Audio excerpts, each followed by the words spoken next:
Hello viewers, আসসালামু আলাইকুম। Short method tricks চ্যানেলের পক্ষ থেকে আপনাদেরকে জানাচ্ছি শুভেচ্ছা। আজ আপনাদের সাথে আলোচনা করব বিরাম চিহ্ন বা জ্যোতিচিহ্ন নিয়ে। প্রথমেই দেখুন, বাংলা ভাষায় জ্যোতিচিহ্ন আছে মোট 12টি। তো এখানে ফার্স্টে আমি যে জিনিসগুলো লিখেছি দেখুন, জ্যোতিচিহ্নের নাম, আকৃতি এবং বিরতির সময়। তো আগে আমরা সেই 12টি জ্যোতিচিহ্ন দেখি, তার আকৃতি কিরকম তাও দেখি এবং বিরতির সময়কাল কিরকম তাও দেখি। তো যেহেতু এখানে 12টি জ্যোতিচিহ্ন আছে আমাদের বাংলা ভাষায়, তো সেই 12টির জ্যোতিচিহ্নের বিরতিরও নির্দিষ্ট কিছু সময় আছে, ততটুকু সময় থামতে হয়, বা কোনোটাতে থামার প্রয়োজন নেই, বা কোনোটাতে এক বলার সময় থামতে হয়, মানে আবার কোনোটাতে এক বলার দ্বিগুণ সময় পর্যন্ত থামতে হয়। তো আমরা সেটি শর্ট ট্রিক্সের মাধ্যমে আপনাদেরকে শিখাবো। তো আগে একটু দেখে নেই কি কি জ্যোতিচিহ্ন রয়েছে বাংলা ভাষায়। কমা বা পাদচিহ্ন, সেমিকোলন বা অর্ধচ্ছেদ চিহ্ন, দাড়ি বা পূর্ণচ্ছেদ, প্রশ্নবোধক বা জিজ্ঞাসা চিহ্ন, বিস্ময়সূচক চিহ্ন, কোলন, কোলন ড্যাশ, ড্যাশ, উদ্ধরণ বা উদ্ধৃতি চিহ্ন, হাইফেন বা সংযোগ চিহ্ন, ইলেক বা লোপ চিহ্ন এবং সর্বশেষে আছে ব্রাকেট বা বন্ধনী চিহ্ন। তো এই জিনিসগুলোতে নির্দিষ্ট কিছু সময় থামতে হয় এই জ্যোতিচিহ্নগুলোতে। তো সেই বিরতির সময়টা আমরা কিভাবে শর্ট ট্রিক্স দিয়ে মনে রাখতে পারি সেটা অবশ্যই আপনাদেরকে দেখাবো। তো আসুন আপনাদেরকে আরো যে জিনিসগুলো জানতে হবে সেটা হচ্ছে, জ্যোতিচিহ্নের প্রচলন করেন ঈশ্বরচন্দ্র বিদ্যাসাগর। ঈশ্বরচন্দ্র বিদ্যাসাগর তার বেতাল পঞ্চবিংশতি গ্রন্থে প্রথম জ্যোতিচিহ্নের ব্যবহার দেখান। এরপরে দেখুন, জ্যোতিচিহ্ন বাক্যতত্ত্বে আলোচিত হয়। পূর্ণবাক্যের শেষে বসে এমন জ্যোতিচিহ্নের সংখ্যা হচ্ছে 4টি। মাসের তারিখ লিখতে বার ও মাসের পর কমা ব্যবহৃত হয়।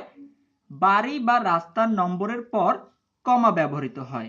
এই প্রশ্নের উত্তরগুলো আপনারা একটু জেনে রাখবেন। মাঝে মাঝে এখান থেকেও প্রশ্ন আসে জ্যোতি বা বিরাম চিহ্ন থেকে, তাই আপনাদের এই জিনিসগুলো জেনে রাখা ভালো। এবার চলুন আপনাদেরকে সেই 12টি জ্যোতিচিহ্নের বিরতিকাল মনে রাখার সহজ পদ্ধতিটি দেখাই। কিছু টেকনিক অবলম্বন করলে বা 2-3টি লাইন মনে রাখলে আপনারা খুব সহজেই তা মনে রাখতে পারবেন। চলুন প্রথম লাইনটি দেখি।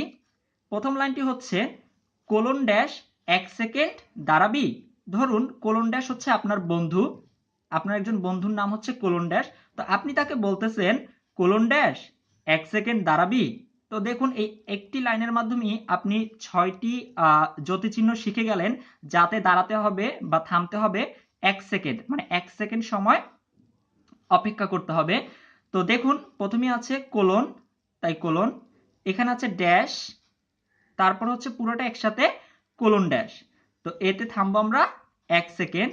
এরপরে দেখুন দাঁড়া, দাঁড়া মানে হচ্ছে দাড়ি, বি, বিতে হচ্ছে বিস্ময় সূচক, আর লাস্টে একটি প্রশ্নবোধক চিহ্ন আছে যা দিয়ে আপনারা বুঝবেন প্রশ্নবোধক। তাহলে কি হলো, লাইনটি কি, কোলন ড্যাশ 1 সেকেন্ড দাঁড়াবি।